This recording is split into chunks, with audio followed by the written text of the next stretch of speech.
Bendiciones, hermanos. Estamos ya muy cerca de finalizar el curso. Vamos al tema de Job. Eh, Como hemos estado hablando de lo de la sabiduría y lo de lo sapiencial, estamos terminando el último libro, digamos, meramente sapiencial, aunque Job está en esa frontera de lo sapiencial y lo poético. Podríamos decir una serie de relatos, monólogos y discursos, disertaciones, debates en forma poética. Job ha sido un libro también a veces no muy leído, y en todo caso para algunos lo más famoso de Job es el primero y el segundo capítulo, ¿verdad? Esa dimensión en el cielo que hay acerca de los discursos. Para algunos eso podría ser una ventana más como, no sé si por decirlo así, que las personas le gusta más ese tipo de literatura a leer la realidad dentro del libro de Job. Job, eh, para la versión en hebreo, es Liop, donde significa ¿dónde está mi padre? ¿Verdad? Que la versión griega ya cambia. La versión griega habla que Job significa el que se vuelve a Dios. ¿Cómo se le conoce normalmente al libro de Job? Se le conoce como el libro del sufrimiento. Y se pregunta, ¿dónde está Dios cuando las cosas malas le suceden a las personas buenas? Esa es una pregunta que muchos de nosotros nos hemos hecho a lo largo de nuestra vida. Yo creo que más de algunos de los que estamos presentes aquí nos hemos interrogado, ¿dónde estaba Dios cuando sucedió esto? El libro de Job es un drama con mucha pasión. Aunque la acción no se mira mucho, podríamos decir que es un drama con poca acción, pero mucha pasión. Poca acción porque no hay muchos cambios de escenario, ni de lugares, ni de geografía, ¿verdad? Sino todo se da, ya hablando meramente del cuerpo del libro, en donde Job está inmerso en su sufrimiento, y lo llevan a visitar sus amigos, su esposa y hasta un diálogo con Dios hay. Entonces, por eso hablamos que el libro de Job es un drama con muy poca acción. En este drama, ¿verdad? Recuerden las películas o las obras de teatro que hay dramas y hay cambios de escenario y todo eso. Entonces hay muy poca acción, pero con mucha pasión en este drama. Obviamente es la pasión de su autor, que es genial. Y obviamente ese tema del sufrimiento está detrás. Obviamente podremos notar que hay una disconformidad con la famosa doctrina de la retribución, ¿verdad? Que para algunos pasan su vida en la doctrina de la retribución. Y lo vamos a descubrir a medida vayamos estudiando esta presentación, ¿verdad? Siguiente.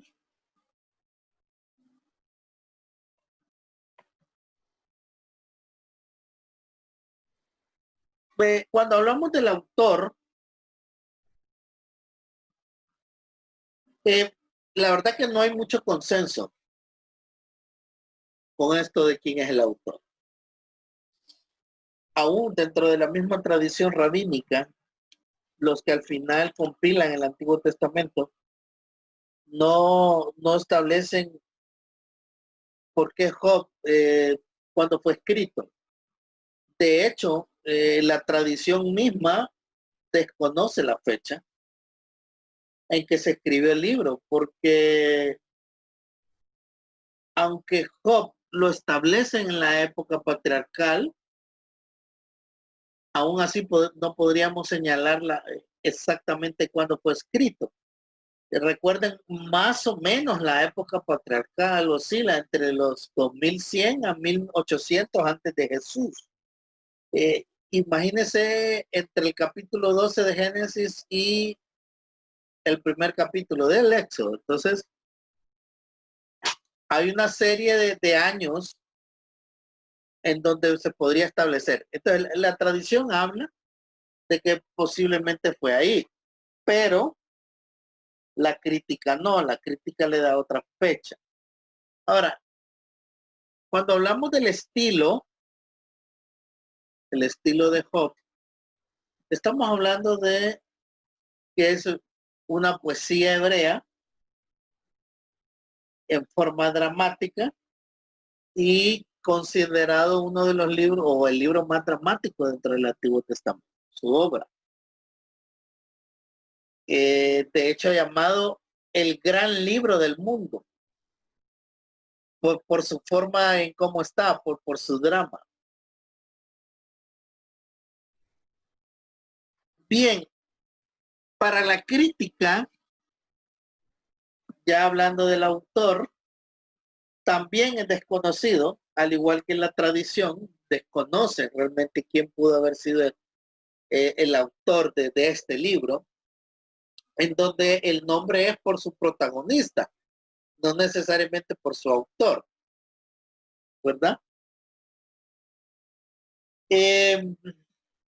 Aunque hay muchas sugerencias de quién pudo haber sido su autor, la verdad que no podemos establecer a ciencia cierta quién podrá haber sido el escritor de este libro. Algunos han sugerido que por el tipo de libro hay más de un autor, y no solo más de un autor, sino que su composición se desarrolló en diferentes etapas, ¿verdad? Parecido a la mayoría de los libros, en diferentes etapas de desarrollo del tiempo de la historia de Israel. Hay evidencia interna, según el contexto histórico del libro, que pudo haber sido escrito en la época patriarcal. La tradición se aferra a que esta característica en donde el padre de familia era el sacerdote de su propia familia, valga la redundancia, ese tipo de, podríamos decir, sociedades, se daba en la época patriarcal de Israel, o sea, antes del éxodo babilónico.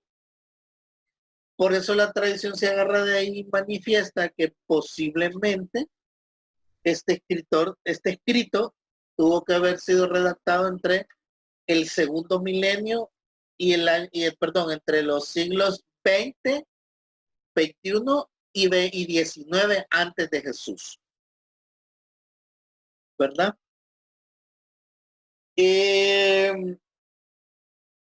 Hay un libro, y creo que lo mencionamos en una de las primeras clases, que se le conoce como el Job babilónico. A ver, algunos concluyen que existía ya una leyenda popular de un autor que compuso la obra poética aprovechando una leyenda que hablaba algo similar a lo que habla Job, en donde esta leyenda popular introduce amigos para el diálogo y también introduce la divinidad. Después, Job tuvo que haber sufrido algunas ampliaciones en su escrito, como en los discursos de Eliú, por ejemplo. Entonces, para la crítica o el análisis crítico, el libro de Job se tuvo que haber escrito en su final composición entre la vuelta del destierro y la invasión griega. Como dicen los muchachos, ojo, cartón y oído, ¿verdad? Así como les pregunté sobre la fecha de Proverbios, posiblemente les puedo preguntar, ¿qué dice la tradición con respecto a la fecha de redacción del libro y qué dice la crítica con respecto a la composición final del libro?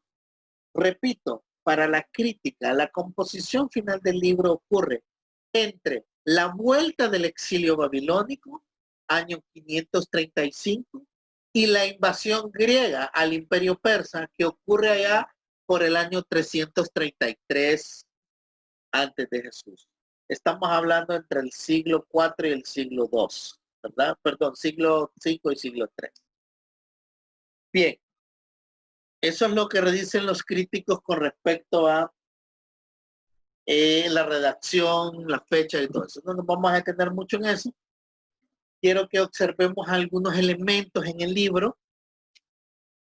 Y como ya les adelanté, pues es el famoso libro del sufrimiento, el libro del dolor. Job es considerado el libro del sufrimiento. Para algunos, que ya lo vamos a ver, un sufrimiento que fue válido, para otros no. ¿Qué observamos en el libro? Comúnmente se pensaba que los buenos siempre prosperan. O de hecho, hay cierta teología hoy en día que habla de que los buenos siempre van a prosperar. Y el sufrimiento es una señal de los malos, ¿verdad? Es una señal de desgracia, del desagrado de Dios. El bueno ha de ser recompensado por las cosas buenas que hace en la vida.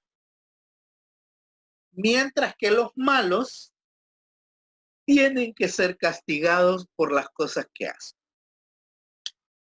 ¿Verdad? Pareciera que eso, de hecho, la tradición judía y rabínica es lo que muestra cuando leemos el Nuevo Testamento, sobre todo los evangelios. Tácitamente, la prosperidad es una prueba de la justicia, mientras que la desgracia, el dolor, la pérdida, el sufrimiento en toda su expresión es una prueba de la maldad. Cuando estamos en el contexto del Nuevo Testamento y encontramos aquellos textos en donde aparecen los leprosos, que hay varios textos donde se mencionan los leprosos. En el contexto del Nuevo Testamento, sobre todo a principios de siglo, y hablando estrictamente del contexto de los evangelios, o en tiempos del Nuevo Testamento, los judíos creían que alguien paralítico, entumecido en una cama, para alguien creo que hay que volverle a revisar la llanta. Con lepra. Sara tiene abierto el micrófono. Sarita tiene abierto el micrófono. Esa era la que estaba baja. Espérame. Tiene abierto el micrófono. Bien, gracias. Perdón, hermano, para el contexto del Nuevo Testamento, el leproso era un maldito de Dios. O sea, así se consideraba. Y el pensamiento judío era, si este es leproso, es porque hizo algo malo o su familia hizo algo malo y Dios lo marcó, lo castigó. Esa es la teología de los judíos previo al Nuevo Testamento y en el Nuevo Testamento con respecto al tema del sufrimiento. Pareciera que Job no es que es así, sino que muestra algo distinto. Y los amigos de Job querían demostrarle que el sufrimiento de él significaba que Job era un gran pecador y merecía el castigo. Ahora, Job afirma en sus diálogos y en sus monólogos que no ha vivido para tan grande mal como para merecer semejante castigo, como el que estaba recibiendo y como el que está recibiendo según el relato. El lector de Job, cuando usted lee Job, ¿verdad? Ahora póngase usted no en el papel de Job, ni de los amigos, ni de Dios, sino en el papel del que está leyendo. Usted y yo sabemos que Job fue un hombre bueno, que no merecía tal castigo. Ahora, el libro nos deja ver más allá acerca del sufrimiento humano. Hay cosas más allá que están fuera de nuestras manos. Hablando de las divisiones del libro, nosotros podemos distinguir claramente la estructura de Job en el prólogo, que tiene una dimensión celestial y una dimensión terrenal, en donde el prólogo hay 5 escenas, capítulo 1 y 2, escena 1, versículo 1 del 1 al 5, la primera escena, perdón, es en la tierra, capítulo 1, versículo 6 al 12 es la segunda escena, una escena que se da en el cielo. Una tercera escena es la escena en la tierra, capítulo 1, 13 hasta el 22. Y ahí viene la cuarta escena, capítulo 2, versículos del 1 al 6, y que se da en el cielo. Y la última escena, la quinta escena en la tierra, capítulo 2, 7 hasta terminar el capítulo 2 en el versículo 13.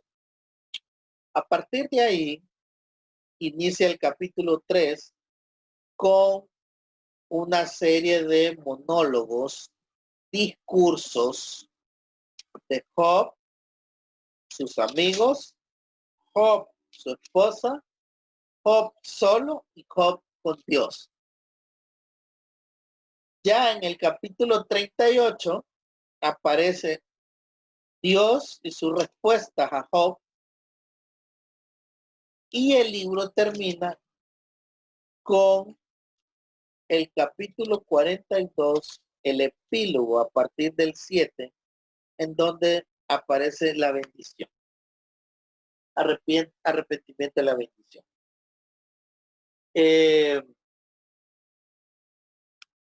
Bien, entonces, en el prólogo, que por cierto, y de repente esto se los pregunto, el prólogo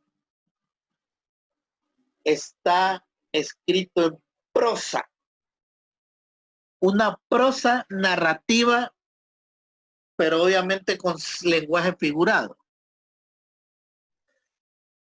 Y el contenido de Job del capítulo 3 hasta el 42, 6,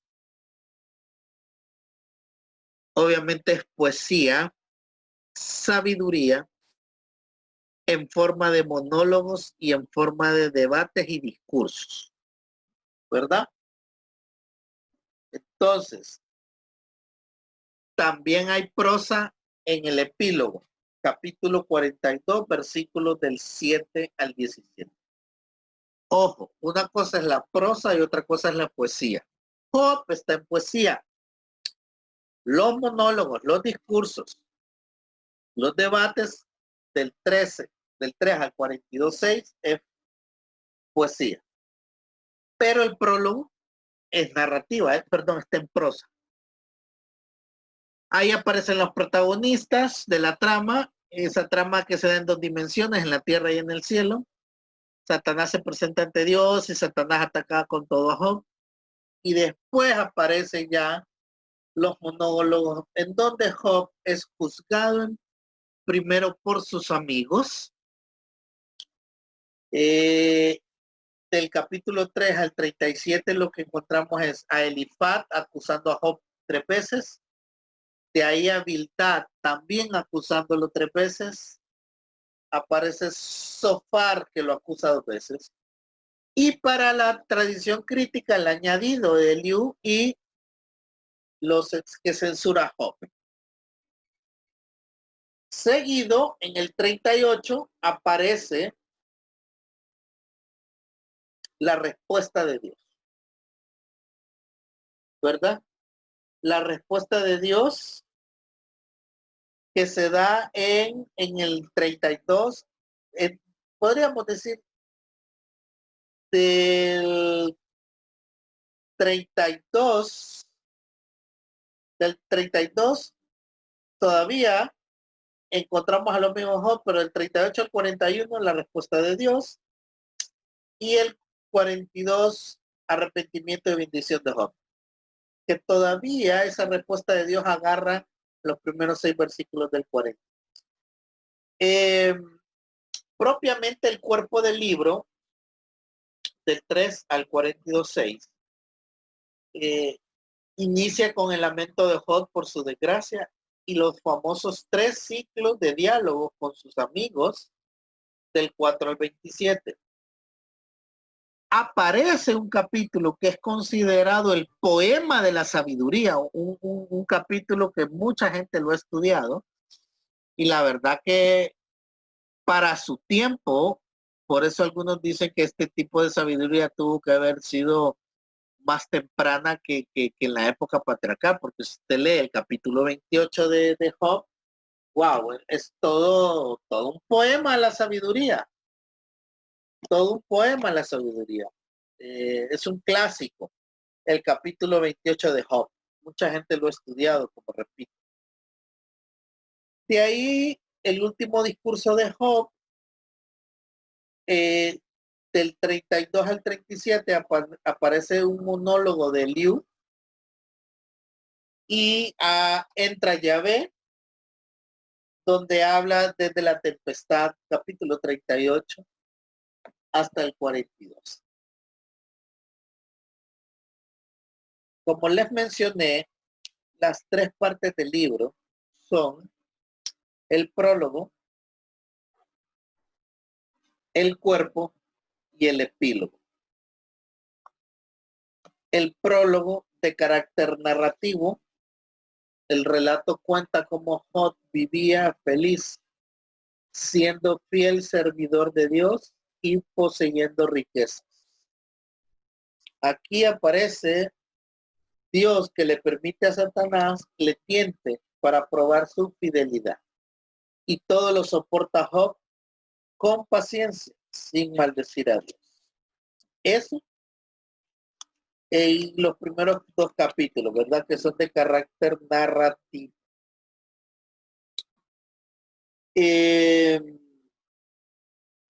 Ya en el cuerpo, de carácter poético, como los mencioné, pues consta de un triple ciclo de diálogos. Un discurso final, ¿verdad? Son monólogos, a eso se le llama sololiquio, ¿verdad? Porque son discursos que mantiene una persona consigo misma. Es como pensar en voz alta. El primer ciclo de monólogos es del 4 al 14. El segundo ciclo de monólogos y de intervenciones, de discursos del 15 al 21. El tercer ciclo de monólogos o de discursos del 22 al 31. Ahora, hay un discurso que es el de Eliú, intentando justificar el proceder de Dios sobre Job. Eso lo podemos encontrar del capítulo 32 al 37. Y de ahí aparece la teofanía, que es el discurso de Yahvé. No da respuesta, ya que el hombre no tiene derecho a llamar a juicio a Dios. Y eso lo encontramos del 38 al 42:6, ¿verdad? Eso tiene que ver con el cuerpo.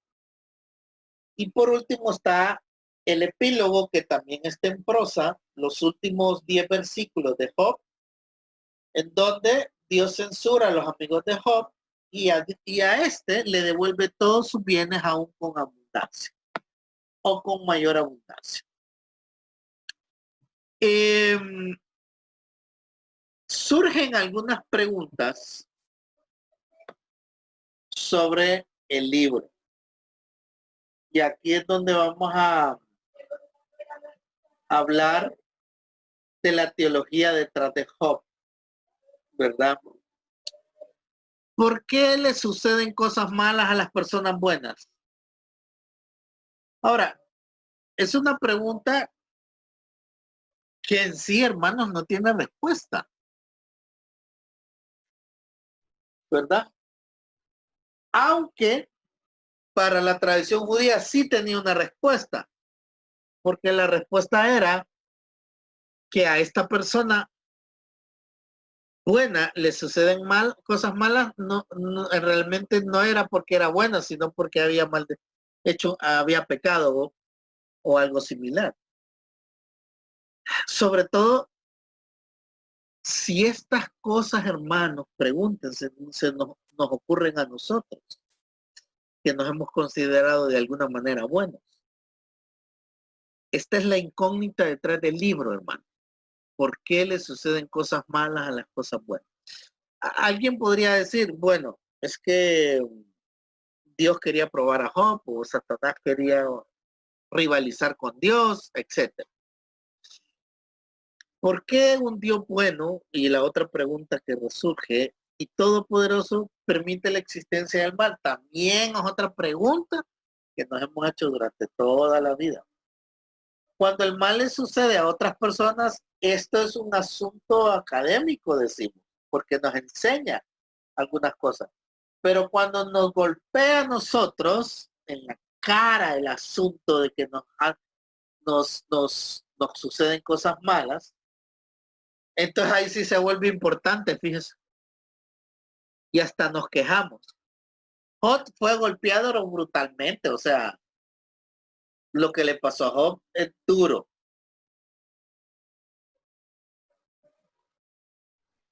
¿Cómo manejamos el sufrimiento y la tragedia? Son preguntas que resurgen. Todos vamos a pasar tiempos difíciles. Incluso algunos de nosotros podemos estar pasando por situaciones difíciles. ¿Y qué piensa Dios de estos momentos? Algunos pensarán que Dios está castigándonos. Otros se preguntarán si Dios está tratando de enseñarnos algo, ¿verdad? O simplemente nos hundiremos en la desesperación, en la tragedia. El libro de Job aborda estos temas. Obviamente tiene mucho que enseñarnos el libro. Job está dedicado a reflexionar, hermanos, sobre el problema del justo que sufre, sobre el sufrimiento. Y refleja una época en que todavía no se había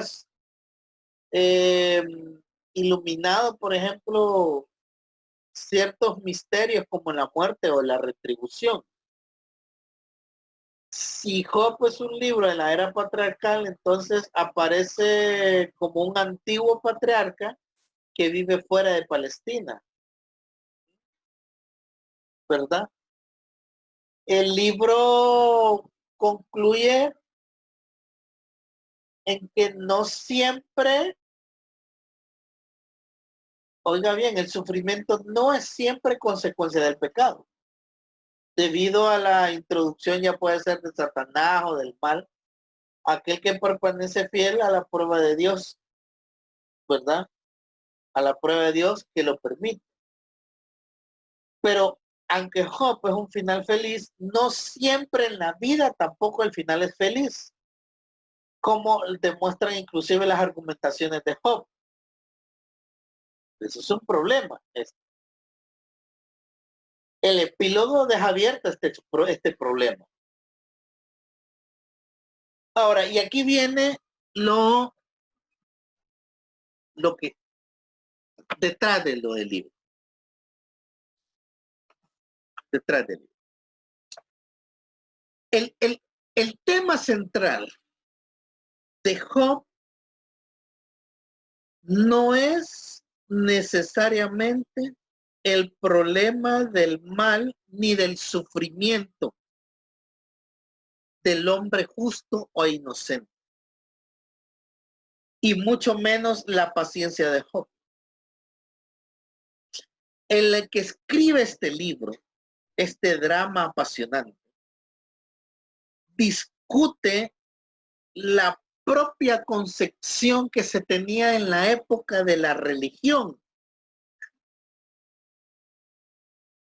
Israel, los hebreos y los judíos posteriormente, tenían y concebían la idea que la relación con Dios estaba basada en la doctrina de la retribución. Job ataca la doctrina de la retribución. Dios devuelve el bien con el bien y el mal con el mal, son preguntas. Al justo, Dios concede salud, prosperidad y felicidad. Y al injusto, Dios manda desgracias y sufrimiento. Ahora, esa es la teología de la retribución. Pero vemos que en Job no aparece eso. Además, esto lleva a una religión de comercio, porque la teología de la retribución pareciera una religión de comercio, en donde el hombre piensa que para asegurar la propia vida y dictar normas para el mismo Dios, entonces hay que esperar siempre la retribución por las cosas buenas que hacemos. Contra esto, entonces, el autor de Job muestra que la religión verdadera es un misterio, pero es un misterio de gracia y de gratitud. Dios quita y pone. El hombre tiene que entregarse libre y gratuitamente a Dios, ¿verdad? Dios es un misterio, pero se vuelve a nosotros gratuitamente a fin de establecer una relación y no por darle a Dios o hacer solo cosas buenas. Ojo con esto, ¿verdad? El libro critica de alguna manera el mercantilismo que obliga a Dios. Dios no está obligado a obedecer los conceptos teológicos del hombre, ¿verdad? Como por ejemplo, por mejores que sean las personas, en este caso como los amigos de Job, que se apoyan en la doctrina de la retribución, porque los amigos de Job atacan a Job porque él está en ese estado por algo, con la intención los amigos de Job de defender la justicia de Dios y acusar a Job de que es un maldito. Tampoco está obligado a satisfacer los deseos del hombre el libro de Job, aunque sean los de un justo. Contra Job, que defiende su propia justicia. Job se defiende acusando a Dios de su propia justicia.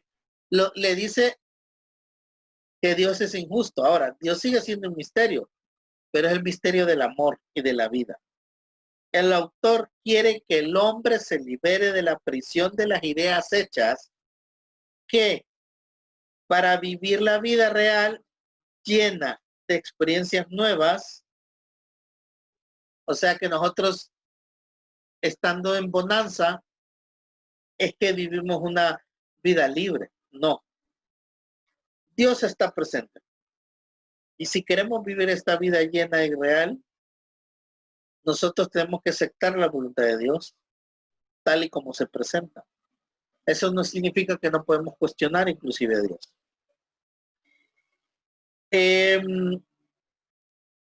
Pero la clave también es el versículo 42:5, en donde hay una invitación, una apertura por parte de Dios a que lo conozcamos, porque al final Job se da cuenta que no conocía a Dios Y termina el 42.5 diciendo, antes te conocía de oídas, pero ahora mis ojos te ven. Y ahí termina el libro. Entonces, la soberanía de Dios está de fondo y el ataque en contra de la doctrina de la retribución, en donde no necesariamente el bueno es próspero y el malo es impróspero, podríamos decir así. Porque nosotros tenemos experiencia en donde hemos visto que el malo prospera. Aunque no explica a ciencia cierta el tema del sufrimiento, el libro de Job también nos sirve de consuelo. Porque claro, usted empieza a leer todo el libro y de repente hasta se decepciona. Pero cuando termine el libro, es una consolación para usted. Porque al final usted va a reconocer, y yo, que tenemos que conocer a Dios y tenemos que aceptar su voluntad, aunque también tenemos esa apertura de cuestionar a Dios. Bien, no quiero hacer más largo esto, quiero que intervengamos, tengamos opiniones, me gustarían opiniones, más que preguntas, porque yo sé que quieren decir algo. Ustedes ya hicieron el cuestionario de Job, así que tienen muchos elementos que decir. Entremos en participaciones entonces, hermanos. Hermano Daniel, yo tengo una pregunta. No me quedó claro cuando que en el capítulo 1 era el poema de la sabiduría. Así fue que dijo, ¿verdad? En el capítulo 1. No, el capítulo 1 es el prólogo. El capítulo 1 es donde se presenta el escenario. Yo mencioné que el capítulo 1 y 2 está en prosa. Sí, eso sí, los 1 y 2 está en prosa y después se dividen después del 3 al 42, una poesía, sabiduría en forma de monólogos, de diálogos. De discurso, ajá. Después dijo del epílogo, pero ya habló un momento después de cuando habló el cuerpo del libro y todo eso, que ahí como que me perdí, pues seguro pasó una mosca y me fui detrás de ella, que decía, el capítulo es este capítulo es el es el 28. El 28. El 28 es el capítulo de la sabiduría. O, mejor dicho, el poema sobre la sabiduría. ¿Verdad? Sobre la sabiduría. Donde habla que Dios conoce el camino. Habla donde nadie en la creación conoce el camino de la sabiduría nada más que Dios. Y en donde se habla que la sabiduría no se puede extraer de la tierra ni compararla, porque Dios es el ejecutor de todo. Entonces, este capítulo es precioso, hay que leerlo con mucho detenimiento y claro, lo vamos a entender al contexto de Job. A ver, otro comentario, pregunta. Hermano Mario y después no sé quién, Felipe creo que era. A ver. No, yo, Mario. Germán. Germán y después Mario. Ok, buenas tardes. Cuando nosotros analizamos y lo que usted está hablando sobre que el libro ataca la teoría de la teoría de la retribución, realmente viene a mi mente cómo muchas de estas teologías en algún momento llegan a nuestras iglesias. Y nosotros en algún momento dado le damos la bienvenida a estas teorías. Pero yo lo que a mí me llama, y voy a hacer un comentario, lo que a mí me llama la atención es cómo empieza el libro, en el capítulo 1 y el capítulo 2, y que usted ya nos explicó que el libro, esa parte del libro está escrito en prosa. Y es que llegan los hijos de Dios y Satanás. Así es. Desde ahí el escritor hace una diferencia en que llegaron los hijos de Dios y que llega Satanás. Aparta a Satanás de los hijos de Dios. Y la situación es esa, ese reto que Dios en algún momento dado le acepta a Satanás directamente en la vida de Job. ¿ya? Porque si leemos, Dios le dice a Satanás, y le dice que si no has mirado a mi siervo Job, pero Satanás le dice, él es así porque tú le has retribuido. ¿Ya? Y Dios le dice, bueno, quítale todo y vas a ver. Y la otra situación que usted explicaba y que siempre me ha llamado muchísimo la atención a mí, es el hecho de cuál es el carácter de los amigos de Job que llegan a visitar al amigo, que supuestamente el amigo ha perdido todo, el amigo está enfermo, y en vez de llegar a consolar al amigo, lo llegan a acusar sin tener pruebas. Ellos acusan a Job y le dicen, has pecado. Job se defiende de la forma que se defiende, pero probablemente el hombre, estando en esa condición, lo hace de esa manera.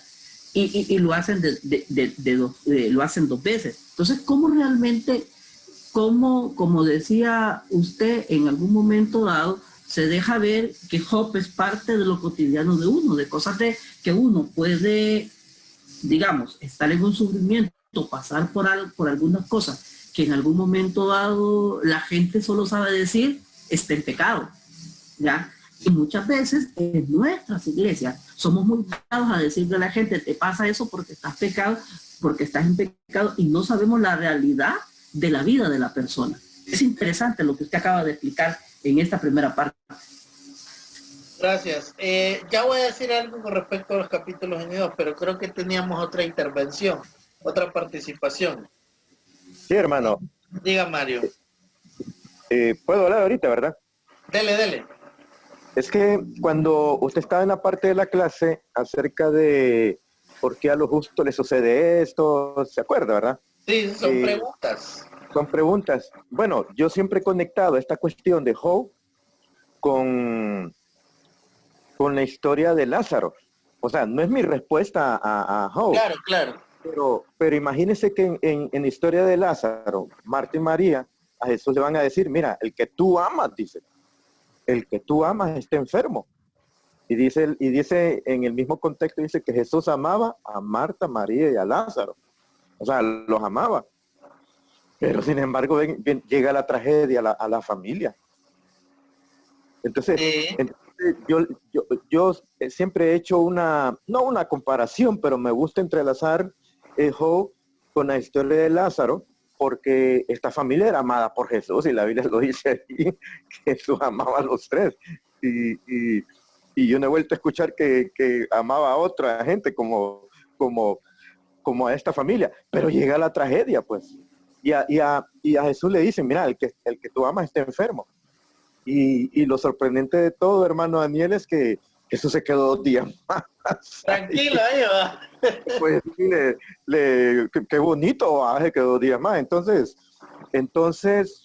Eso es lo que le reclaman las hermanas de Lázaro, en el fondo. Exactamente, le reclaman, ¿verdad? Entonces, al final, la familia vuelve a su vida normal porque Lázaro es resucitado. Así como Job, se le vuelve a restituir lo que tenía, ¿va? Y mucho más, dice la Biblia. Entonces yo siempre conecté estas 2 historias, aunque la de Lázaro no es una respuesta a la pregunta de Job, pero podría decirse que, bueno, fue decisión de Jesús, ¿verdad? Sí. No ir de inmediato. Él sabía que era la prioridad, podría ser también. O voluntad de Dios. No sé si tenemos otra intervención porque quiero comentar algo. Vamos a dejar a alguien más de los que querían hablar. No sé si una de las damas, de las hermanas, tiene algo. Daniel, Maricruz. Solo me quedé en algo. En las partes del libro, el prólogo, el cuerpo y el tercero. El epílogo. Capítulo 42 del 7 al 17. ¿Alguna pregunta, hermana Maricruz? ¿Comentario, Doris y Carla? Bueno, yo... Ajá. Diga, Carla. Ok, es que sí, igual también me llamó bastante la atención en que a veces esa pregunta, ¿verdad? ¿Qué hacemos realmente? Porque a los buenos les pasan cosas malas, pero también, no sé, ¿verdad? Así me lo imagino yo, de repente es, como dice la palabra, ¿va? No hay justo uno y a veces ni a un uno, ¿verdad? Y a veces unos más buenos, creo que Dios siempre trata de buscar que nosotros nos disciplinemos, ¿verdad? Porque disciplinar y prueba es totalmente diferente, ¿verdad? Aunque ambas nos enseñan lecciones, pero creo que a veces en la vida nosotros, bueno, y más nosotros los cristianos, ¿verdad? Dios, hay cosas que de repente no estamos haciendo, no las estamos haciendo bien o no estamos haciendo simplemente su voluntad y Dios trata de disciplinarnos en alguna forma. No estoy diciendo que Job tal vez estaba haciendo algo malo, pero no sé, yo así me lo imaginé ahorita, no sé. Sí, es que, hermanos, el sufrimiento es un misterio y nosotros no podemos comprender todos los caminos de Dios en realidad. Porque los amigos de Job inclusive niegan la posibilidad de que el justo sufra.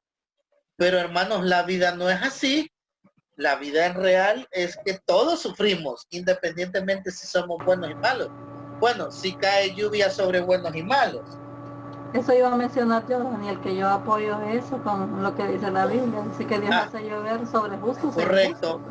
Entonces no podemos decir, por eso la teología de la retribución es peligrosa. ¿Por qué? Porque mucha gente enseña que la prosperidad es porque usted está bien espiritualmente y no es así. No es así. Estoy cansado de Woman. ¿Verdad? Te lo digo. Ok, Doris, ¿hay algún audio ahí que se está filtrando? Doris. Apáguenlo, por favor. Apáguenlo. Algo que no debemos nosotros negar es de que, aunque nosotros estemos haciendo las cosas bien, el trabajo de Satanás incluso uno de sus nombres es el acusador, ¿verdad? Y en Apocalipsis 12:10, la segunda parte nos dice, porque ha sido lanzado fuera el acusador de nuestros hermanos, el que acusaba delante de nuestro Dios día y noche. Significa que él todos los días se presenta delante de Dios a acusarnos a cada uno de nosotros, ¿verdad? A los hijos de Dios, porque a los de él, pues, ¿para qué? Pero a los que somos los hijos de Dios, el día y noche, él está, dice, hablando en contra de nosotros, ¿verdad? Entonces, es algo que nosotros no debemos negar. La prueba de Job nos enseña a nosotros más que el sufrimiento que él padeció, fue que realmente aún en medio del dolor, Dios nunca nos va a dejar solos, ¿verdad? Él siempre va a estar con nosotros. Entonces eso es parte de lo que la enseñanza nos deja a nosotros, ¿verdad? Aunque padezcamos un sufrimiento tan grande como el de Job, aún en medio de ese dolor, ahí siempre va a estar Dios. Amén. ¿No? Amén, amén. Sí. Hermano, A ver, primero es que el hermano tiene un nombre ahí que dije 07 Galaxy. Vamos a Emil. No. 07 Galaxy. ¿Quién es 07 Galaxy? Era Neri. Ay, Neri, hombre. Diga, Neri. No, mire, quería decir que, bueno, ya en el Nuevo Testamento Jesús dijo, en el mundo tendréis aflicción, ¿verdad? Correcto. Pero confiad, yo en el mundo tendréis aflicción, pero confiad, yo he vencido el mundo. Entonces, lo que prometió él fue estar con nosotros en esa aflicción, en ese problema, en ese sufrimiento, ¿verdad? Entonces, ser hijos de Dios, ser piadoso, ser cristiano, ser creyente, ser justo según nosotros, según Dios, no está directamente relacionado con prosperidad y un bienestar pues continuo y completo, sino que tendremos altos y bajos. Lo que pasa es que el Señor ha prometido acompañarnos en las buenas y en las malas, ¿verdad? Así es, así es. Sí, miren, ve, Hermano, Emil creo que quería decir algo, después Mario. A ver. No. Sí. Diga. Emil. Reflexionaba sobre lo que decía el hermano Mario y el hermano Germán y sí sinceramente yo no lo había visto desde ese punto de vista, cómo lo relaciona el hermano Mario entre la historia de Job y la historia de Lázaro. Entonces ahí nosotros podemos observar el punto de la soberanía de Dios. Jesús sabía el estado de salud en el que se encontraba Lázaro. Sin embargo, como todos sabemos y conocemos, el tiempo de Dios no es el nuestro, ni la voluntad de Él. A veces no es la nuestra tampoco. Entonces podemos ver eso y me llamó la atención y no sé si estoy equivocado, pero si unimos la historia de Job con lo que pasó con la familia de Lázaro, Marta y María, me parece que se podría contextualizar como un contexto remoto entre ambas historias, el ver cómo lo hace Dios. Y bueno, me parece que para comprender todo esto, primero tendríamos que tener muy claro lo que es el concepto de soberanía, porque en el momento en que sepamos bien qué es la soberanía de Dios, nos vamos a dar cuenta que al justo le pasan cosas malas, no malas, y de pronto al impío le pasan cosas buenas, no porque sea bueno. Entonces, entendiendo la soberanía, creo que comprenderemos lo demás. Amén. Miren, a veces definitivamente necesitamos nosotros leer el Nuevo Testamento, el Antiguo a los ojos del Nuevo muchas veces, para darle una dimensión hermenéutica, una aplicación, porque es muy difícil si solo nos quedamos con el Antiguo Testamento. Hay que hacer una relectura. Bien, última participación, Mario, y cerramos. Hermano, mire que no me quería quedar con este comentario que quiero hacer acerca de la clase. Y es cuando usted tocó el tema acerca de la respuesta de la tradición rabínica a la cuestión de Job, acerca de que pecó aquel o pecaron sus padres, lo que sea. Correcto.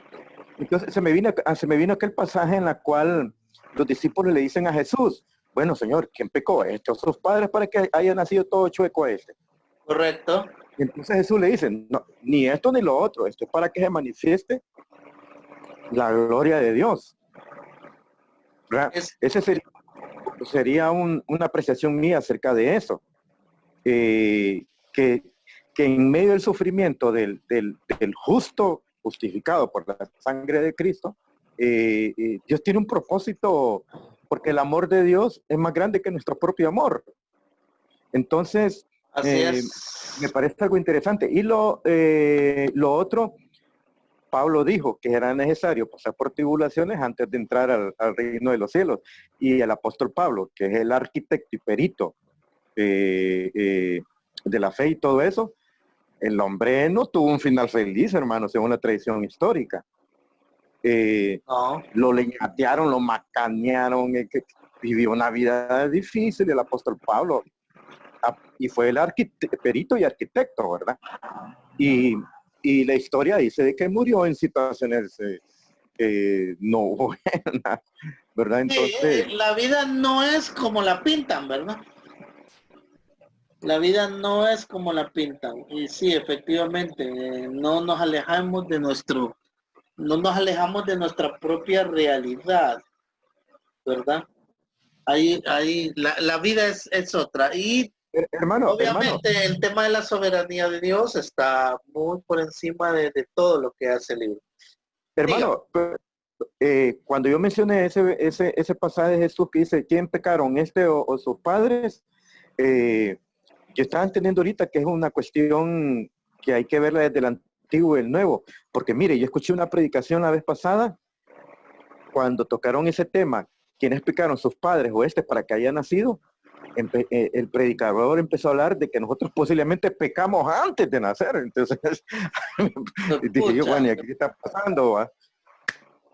No, pero es lo que le digo, que muchas veces la teología del Antiguo Testamento de los rabínicos con respecto a este tema era de que la situación que estaban viviendo era por el pecado que había y no por las circunstancias de la vida, o porque así es y no tiene otra explicación por eso es que esta teología de la retribución, adoptada por los hebreos, los judíos y algunos cristianos, es en términos generales tiene mucha influencia. Pero Job presenta entonces la teología de la soberanía de Dios. Dios es soberano y hace las cosas según su voluntad. Y aunque podemos inclusive cuestionar a Dios, no podemos al final decir que tenemos que forzar a Dios y cambiar y torcer del brazo. No entendemos la voluntad de Dios ni la soberanía de Dios a ciencia cierta. Es difícil. Aún necesitamos el marco de la fe para eso. Así que ver a Job con los ojos de la fe siempre va a ser difícil, inclusive entender a Dios. La respuesta de Dios a Job es porque Él es sabio. Y Él es la sabiduría y ejerce soberanía inclusive sobre el pensamiento humano.